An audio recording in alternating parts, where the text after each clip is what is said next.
Lajpat central jail में कैदियों की पढ़ाई के लिए बेहतर सुविधाएं मुहैया कराई जा रही है।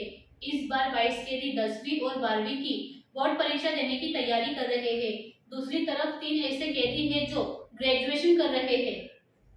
10वीं और 12वीं की पढ़ाई करने वाले कैदियों के लिए क्लासरूम और शिक्षक की व्यवस्था है, लेकिन ग्रेजुएशन कर रहे कैदियों के लिए ये सुविधा उपलब्ध नहीं है।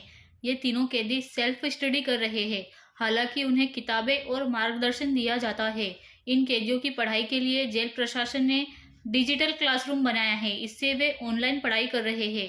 परीक्षा की तैयारी के लिए उन्हें आवश्यक किताबें और अध्ययन सामग्री भी दी गई है। जेल में ही पढ़े लिखे शिक्षक बनकर अन्य कैदियों को पढ़ा रहे हैं।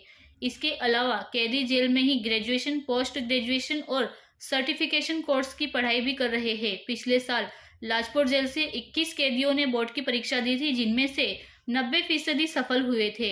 इस बार 22 कैदी परीक्षा देंगे। लाजपत जेल प्रशासन को उम्मीद है कि इस बार का परिणाम पहले से अधिक बेहतर होगा।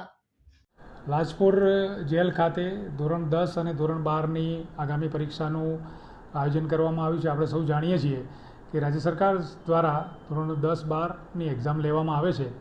એ રીતે લાજપોર જેલમાં પણ બંદીવાનો શિક્ષણથી વંચિત ન રહે તે માટે HSC અને SSC બંનેની એક્ઝામ માટેનું સેન્ટર બેરેકની અંદર જ રાખવામાં આવે છે અને તેમની એક્ઝામ લેવામાં આવે છે। અહીંયા આ વર્ષે ધોરણ 12માં 7 બંદીવાનો છે અને ધોરણ 10ના 15 જેટલા બંદીવાનો પરીક્ષા આપી રહ્યા છે અને તે બંદીવાનોને આખા વર્ષ દરમિયાન અમારે અહીંયા મોડર્ન ક્લાસરૂમ બનાવવામાં આવ્યો છે। તેમાં તેમને શિક્ષિત કરવામાં આવે છે અને તેમને એજ્યુકેટ કરી અને પરીક્ષા આપવામાં આવે છે। બીજું કે બંદીવાનોના માધ્યમથી જ એમને ભણાવવામાં આવે છે। જેલમાં કેદીઓ જ રહીને અલગ અલગ વિષયો લે છે અને એમને ભણાવે છે અને એમને મોટિવેટ કરીએ છીએ।